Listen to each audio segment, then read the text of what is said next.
So yun, good day, hello mga idol. So may gagawin ngayon tayong Sony Bravia 43 inches. 43 inches, so ito yung model niya.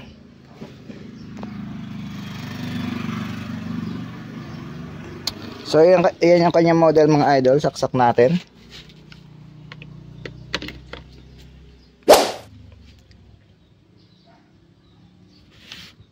So yan yung kanyang problema, no. Yan o, may mga guhit-guhit. Ito pa. Yan ang kanyang problema. Try natin kung kaya pa ayusin. So buksan na natin yung unit mga idol.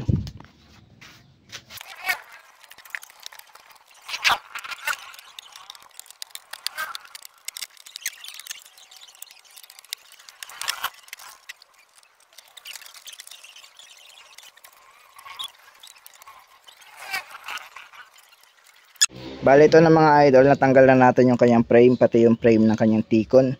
So yung una natin gagawin mga idol, hindi na tayo magbo-voltage check. So ihang na agad natin tong T-con, yung kabila o kahit saan dyan sa dalawa, basta isa lang. So saksak natin, check natin kung anong itsura ng picture. So yan, saksak natin ha.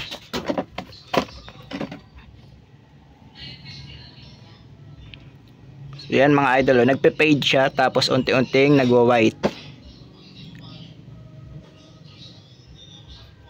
So yan yung kanyang, kapag nakaharap ka dito, yan yung kanyang right.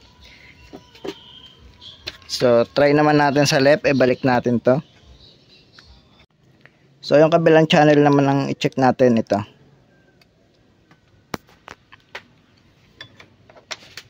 Saksak natin, check natin yung picture. So sa kabilang channel, white lang siya, no, hindi siya nag-fade tapos unti-unting lumiwanag, hindi ganon. So mukhang yung kabilang channel yung may problema mga idol. So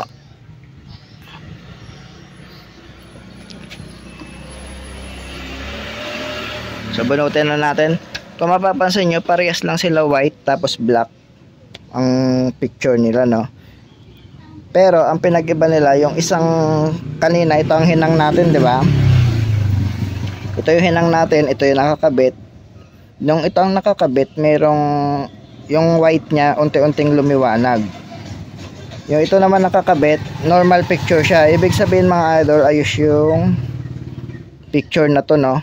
Ayos yung channel na to. Ito kasi nakakabit ngayon eh. Ibig sabihin ayos yan kasi yung picture ay normal. So yung ito nakakabit, ang picture ay yung picture niya, ang white ng kulay ay unti-unting lumiwanag. So dito may problema. So ibablock natin agad to. Yung clock niya, no, clock signal. So bilangin natin. So ayan na yan mga idol, no. Ito na yan. Bilangin natin kung ilang piraso ito. Ayan yan, yung mga dot na yan. Yung may mga dot kayong nakikita, ayan yan. So naka-parallel yan dito. Kung saan nagsimula to, doon din to nagsisimula. Naka-parallel yan. Dito tayo titingin kasi nandito yung marking niya, no. 1, 2, 3, 4, 5, 6 7, 8, 9, 10, 11. 11 ang ibablock natin, pero mapapansin nyo may dalawang coil dito na sumingit, tapos mayroon siyang isa sa dulo na not connected. 11, 12, 13, 14 pin ang ibablock natin mga idol sa kabila. So block muna natin gamit tayo ng tape mga idol.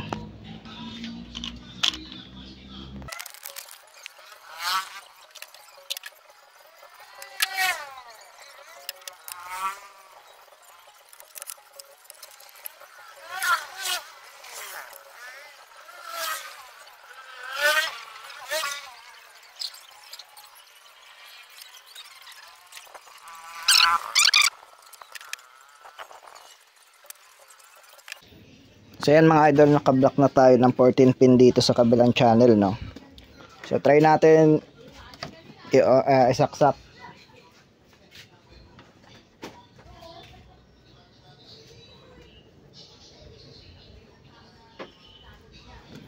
So yan mga idol, okay na yung ating TV, no? Pero pansin ko lang dito, may mga guhit siya, may mga guhit pa rin.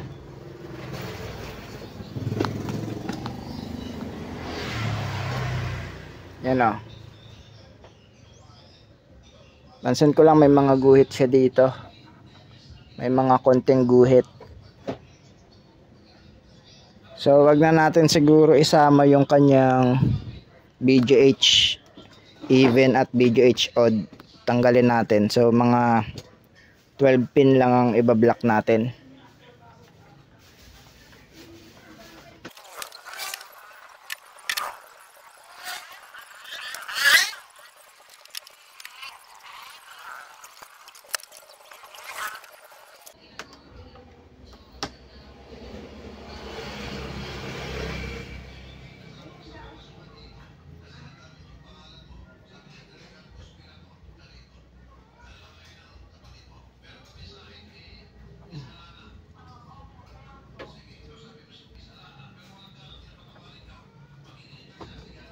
So meron pa rin siyang mga guhit mga idol.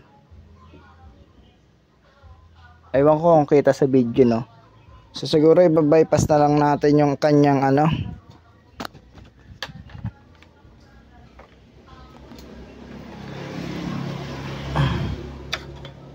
Ibabypass na lang natin tong kanyang BGH even tapos yung BGH odd.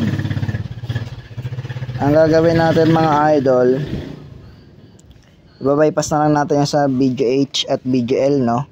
Ayan kasi yung nagsaswapping voltage mga idol, yung nagiging negative, nagiging positive. Yan BGH even at BGH odd nya. Nagsaswapping voltage yan. Ipipix na natin siyang 28 volts at negative 6 BGL. So ikakat ko na lang muna ang video dahil medyo mahirap ano to, maliit lang circuit. So pagtapos na ng video saka natin ipapakita yung ginawa natin.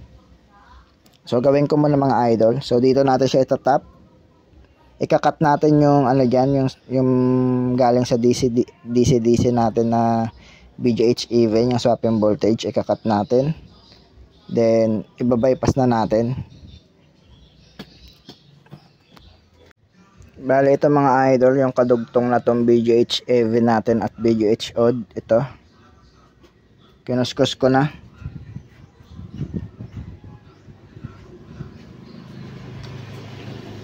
Ito yun eh, itong lahat na nasa baba, ito yan.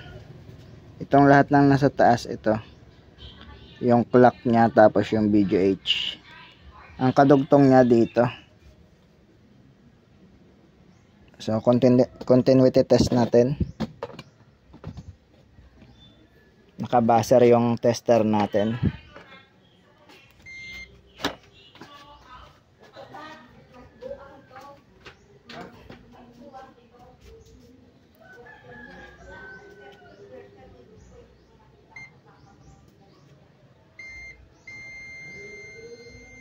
So ayan mga idol.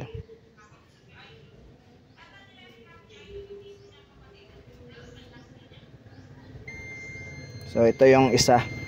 So ikakat muna natin yung galing ng DC bago natin i-bypass yung BGH nya at yung BGL. So yun mga idol, na cut na natin, no. So ayan yung kinat natin, ito. Ayan, nakakat na yan mga idol. So continuity test natin para sigurado.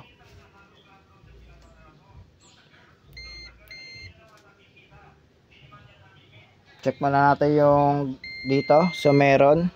Tingnan natin kung makakatawid. Tingnan natin sa taas. So yun, wala na. So yung isa naman.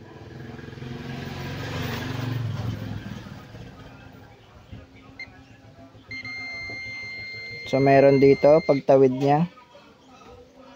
So yun, wala na. Confirm na nakat na natin. So, bypass na natin yan mga idol. Gamit tayo ng magnetic wire. So yan mga idol, na jumper na natin papuntang BGHS BGL. So try natin sukatan muna bago natin ikabit yung pinaka panel natin para sure ball tayo mga idol. So yan, nag-umilaw na yung ating backlight. Yan, backlight. Check natin kung may 28 volts. Ipipix na natin yung supply. So yan, meron. Wait lang, bumibitaw at baka dumulas yung tester. So yan, meron tayong 28. So dito tayo sa baba kung may negative. Yan, meron negative.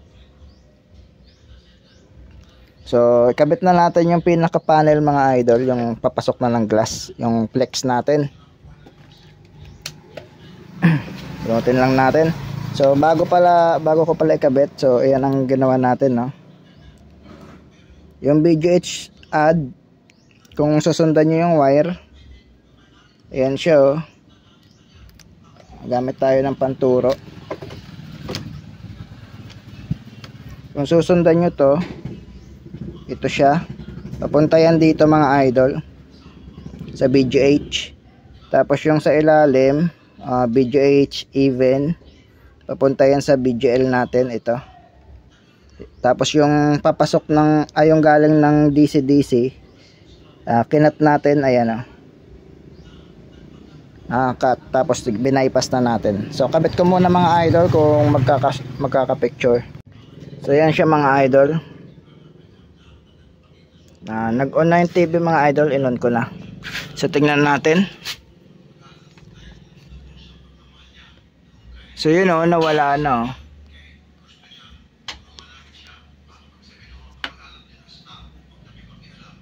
So yun. So try natin ilagay sa antena, wait lang. So patayin ko muna. So hindi ko kasi pwede i-testing ng matagal dahil wala pa tong heatsink, iinit yung IC natin. So kabit muna natin yung heatsink bago natin i-testing. So ayusin muna natin to at para sure ball na walang lost contact, lagyan natin tape. So yan mga idol, naisara na natin. So yan na mga idol.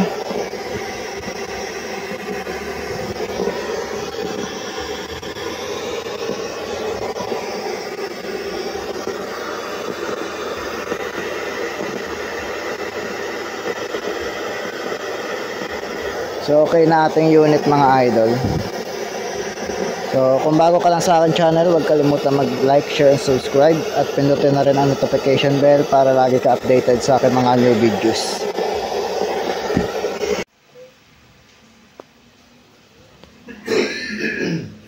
Ang galing! Ang galing mo talaga sa math! Yung mga minus, alam mo yun? 2 minus 1. Binawas niya rito. Dito ka magbawas. Sabi, nasa yung 2. Nasa yung 2. Yan. O, minus. Diyan ka magbawas ng isa. Bawasan mo ng isa.